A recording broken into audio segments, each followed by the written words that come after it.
যে সরকার প্রো পিপুল বলে দাবি করেন, যারা টোল বিতরণ করে এবং অ্যাপিজমেন্ট তুষ্টিকরণের রাজনীতি করে নির্বাচনে জিততে চান, সঙ্গে তো ছাপ্পা আছে, তারা খুব সাইলেন্টলি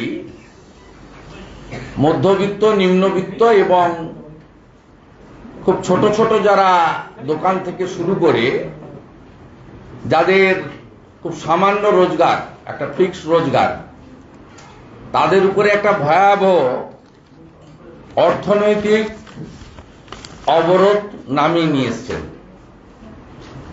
আমরা ভারতীয় জনতা পার্টির পক্ষ থেকে এই জনবিরোধী নীতির প্রতিবাদ করছি এবং পরবর্তীকালে WBSCTCL এর গোটা রাজ্যব্যাপী বিদ্যুতের ট্যারিফ বাড়ানোর বিরুদ্ধেও আমরা বলবো এবং রাস্তাতেও নামবো।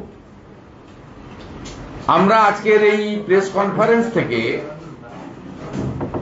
অবিলম্বে রাজ্য সরকারের অনুমোদনকারী যে সংস্থা, রেগুলেটরি বডি, যেটা রাজ্য সরকার অনুমোদিত,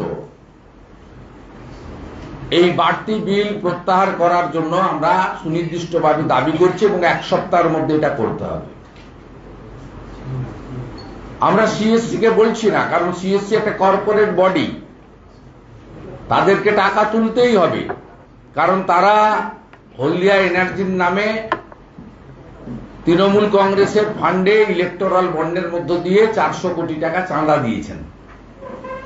400 কোটি টাকা যে সংস্থা তৃণমূলকে চাঁদা দেয়, তাকে 800 কোটি টাকা জনগণের কাছ থেকে তুলতেই হবে, এটা ধ্রুব সত্য। আমরা রাজ্য সরকারের যে অথরিটি যারা এর অনুমোদন দিয়েছেন, জনস্বার্থে এর প্রত্যাহারের দাবি করছি 1 সপ্তাহের মধ্যে।